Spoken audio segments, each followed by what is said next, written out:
యెమెన్లో హౌతీలపైన America air strikes తో దాడులు చేస్తోంది. ఈ దాడుల్లో సుమారుగా 31 మంది హౌతీలు దుర్మరణం పాలయ్యారు. అయితే వీటన్నిటికీ కారణం ఇజ్రాయెల్ పైన హౌతీలు దండయాత్రను ప్రకటించడమే. గతంలో కూడా గాజాని, పలిస్తానీ, హమాస్ ని కొంత మద్దతుగా నిలుస్తూ హౌతీలు రెడ్ సీలో అమెరికాకు సంబంధించినటువంటి ఆ షిప్ ని కాల్ చేశారు. ఈ నేపథ్యంలో అప్పటి నుంచి కూడా అగ్గితో రగిలిపోతోంది అమెరికా. ఎప్పుడు అవకాశం దొరుకుతుందా చూస్తుంది. అంతలోనే అమెరికా అధ్యక్షుడిగా ట్రంప్ వచ్చి రాగానే మనం చూసాం, ఇరాన్ పైన వార్నింగ్ ఇస్తూ ట్రంప్ మాట్లాడాడు. ఆ తర్వాత తమ ఖైదీని విడుదల చేయాలంటగా హమాస్ కూడా వార్నింగ్ ఇచ్చాడు. ఈ నేపథ్యంలో మరోసారి హౌతీల పైన కూడా ఆయన వార్నింగ్ ఇచ్చి ఆ వార్నింగ్ నిజం చేస్తూ 31 మంది మరణానికి కారణమయ్యారు. ఎయిర్ స్ట్రైక్స్ మనం చూస్తున్నాం ఆర్టీవీ స్క్రీన్ పైన. ఎయిర్ స్ట్రైక్స్ చేస్తూ యెమెన్స్ హౌతీ పైన ఈ దాడులు కొనసాగిస్తున్నారు. అయితే హౌతీల పైన దాడి చేయడానికి మరొక ప్రధానమైన కారణం ఏంటంటే ఇరాన్ హౌతీలకు సపోర్ట్ చేస్తోంది. ఇంతటి మరణకాండ సృష్టించేటువంటి హౌతీల పైన మీరు సపోర్ట్ చేస్తారా అంటూ కూడా ఇరాన్ పై ఆగ్రహంతో రెచ్చిపోతూ హౌతీలను అంతమొందించే ప్రయత్నం చేశారు. అయితే అమెరికాలో ఎటువంటి ప్రమాదం వాటిల్లినా అది హౌతీల కారణమని తెలిస్తే కనుక ఏకంగా ఎవరిని వదిలిపెట్టే ప్రసక్తే లేదంటూ ట్రంప్ కూడా మాట్లాడుకొచ్చారు.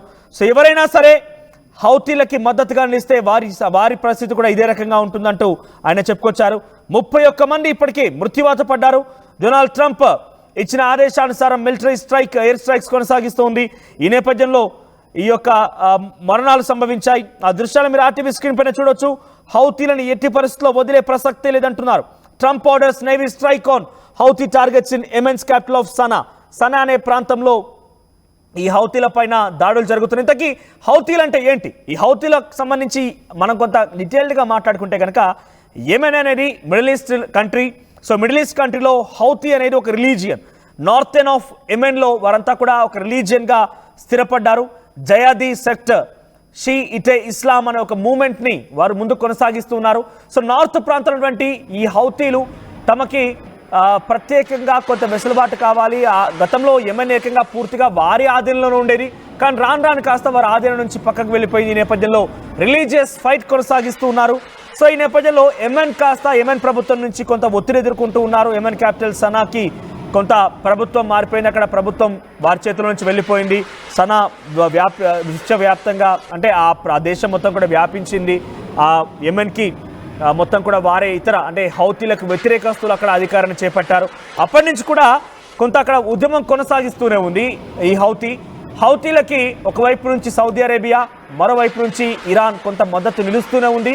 యెమెన్ ప్రభుత్వాలపైన ఉద్యమాన్ని కొనసాగిస్తూనే ఉన్నారు. ఈ నేపథ్యంలో యెమెన్కి కొంత అమెరికా మద్దతు కూడా ఉంది. అంటే హౌతీలకు వ్యతిరేకంగా ఉన్నటువంటి యెమెన్ దేశస్తులకి అమెరికా సపోర్ట్ ఇచ్చింది. ఈ రకంగా అమెరికా ఇండైరెక్ట్గా హౌతీలకి వ్యతిరేకంగా మారింది. అయితే గాజా పైన ఇజ్రాయెల్ వార్ చేస్తున్న విషయం మీకు తెలిసిందే.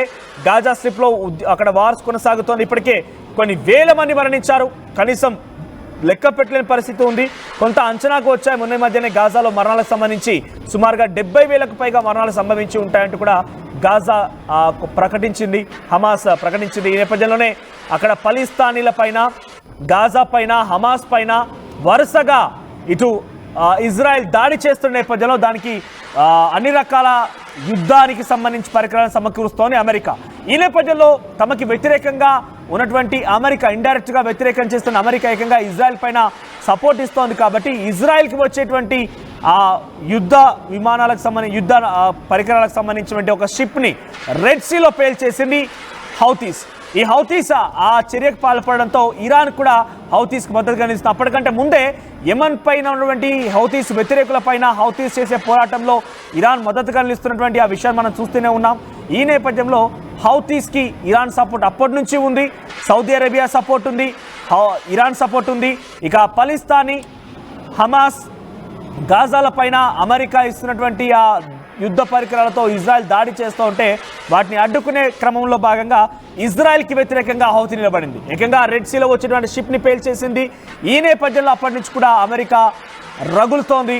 అమెరికా కోపంతో రగిలిపోతోంది. ఎప్పుడెప్పుడు అవకాశం అని చూసింది. ఈ నేపథ్యంలోనే హౌతీస్ పైన నిన్న రాత్రి నుంచి కూడా చాలా ఎయిర్ స్ట్రైక్స్ కొనసాగిస్తోంది. సుమారుగా ఇప్పటివరకు 31 మంది హౌతీలు మరణించారు, దుర్మరణ పాలయ్యారు. దాని తాలూకా దృశ్యాలు మనం ఆర్టీవీ స్క్రీన్ పైన చూస్తున్నాం. అయితే హౌతీల పైన దాడిని అమెరికా ఇంకా కొనసాగిస్తాం, ఎవరైనా సరే ఇంకా హౌతీలకు మద్దతుగానే అంటే ఇండైరెక్ట్గా అటు ఇరాన్కి కూడా వార్నింగ్ ఇస్తోంది. ఇరాన్ ఇప్పటికే హౌతీలకు సపోర్ట్ ఇస్తోంది కాబట్టి ఇంకా కూడా మీరు హౌతీలకి సపోర్ట్ ఇస్తూ కనుక కొనసాగితే డెఫినెట్గా అమెరికాకు చెట్టు చేసే విషయం ఏదైనా కూడా మేము ఎట్టి పరిస్థితుల్లో ఉపేక్షించాం, అంతటి స్థాయిలోనే మేము ఖండిస్తూ ఉంటాం, అవసరమైతే మేము ఈ రకంగా విజృంభించాల్సి వస్తుందంటూ కూడా ట్రంప్ మాట్లాడుకొచ్చారు. చాలా ఇంట్రెస్టింగ్ అయిన ఒక ట్వీట్ కూడా చేశారు. అది చెప్పే ముందు ఒకసారి దృశ్యాలను చూడండి.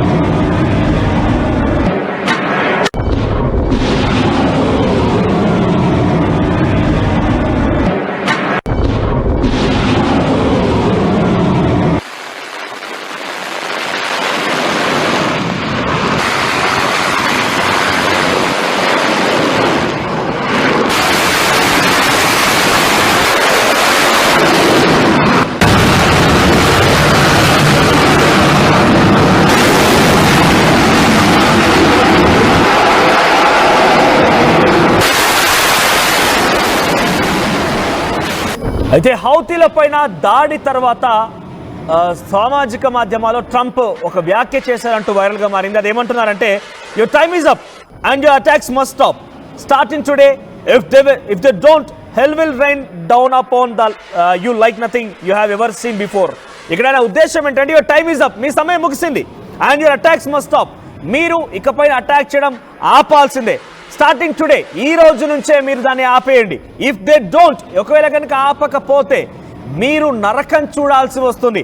హెల్ will rain down upon you like nothing you have ever seen. మీరు ఎప్పుడూ కూడా కని విని ఎరగని రీతిలో, చూడని రీతిలో ఒక నరకాన్ని చూడాల్సి వస్తుందంటూ ట్రంప్ హెచ్చరిస్తున్నారు. ఈ నేపథ్యంలో మరి అటు యెమెన్ నుంచి కూడా ఇదే స్థాయిలో రియాక్షన్స్ వస్తున్నాయి. యెమెన్ కూడా ఏం చెప్తుందనంటే, అమెరికా మా పైన ఇప్పుడు ఈ దాడి చేస్తోంది కావచ్చు, కానీ మేము కూడా సిద్ధంగా ఉన్నాం, ఏదో ఒక సమయాన మేము కూడా మా రెస్పాన్స్ని, మా రియాక్షన్ని చూపించాల్సి వస్తుందంటూ కూడా యెమెన్లో సానా, యెమెన్ రాజధాని సానాలో వారంతా కూడా చెప్తున్న పరిస్థితి కనబడుతోంది. The explosion will where violent and shook like neighbourhood and earthquake. అంటే వాళ్ళు చెప్తోంది ఏంటంటే, ఇటు హౌతీస్ ఏం చెప్తున్నారంటే, మీరు కూడా ఇంతకు మించి ఒక వాయిలెంట్ సిచ్యువేషన్ చూడాల్సి వస్తుంది. ఎర్త్క్వేక్ అంటే భూకంపాన్ని మీరు కూడా ఎదుర్కోబోతున్నారు, తస్మాత్ జాగ్రత్త అంటూ అమెరికాని కూడా అటు హౌతీలు హెచ్చరిస్తున్నారు. They terrified our women and children. One of the residents who have named his as Abdullah Ahiya. ఎవరైతే హౌతీలకు సంబంధించి గతంలో ఒక కీలకమైన వ్యక్తిగా ఉన్నటువంటి వ్యక్తి పేరు పెట్టుకున్న వ్యక్తిని, చిన్నారిని కూడా ఈ రకంగా చిదిమేశారు. మా హౌతీలకు సంబంధించి చిన్నారులని, మా నివాసితులని, మా ఆడవారిపైన దాడి చేసి చంపేస్తారు, కాబట్టి మీ పైన కూడా ఎదురు దాడికి సిద్ధంగా ఉండండి, మీరు కూడా మీ దగ్గర కూడా భూకంపం రాబోతుందంటూ హౌతీలు చెప్తున్నారు. దీనిపై మరిన్ని డీటెయిల్స్ కొంత సచిన్ అందిస్తారు. సచిన్, ఏంటి మీ దగ్గర ఇన్ఫర్మేషన్ ఏంటి? హౌతీలు అమెరికా పైన నిజంగా తిరుగుదాడి చేసేటువంటి స్థైర్యం, ధైర్యం హౌతీల దగ్గర ఉందా?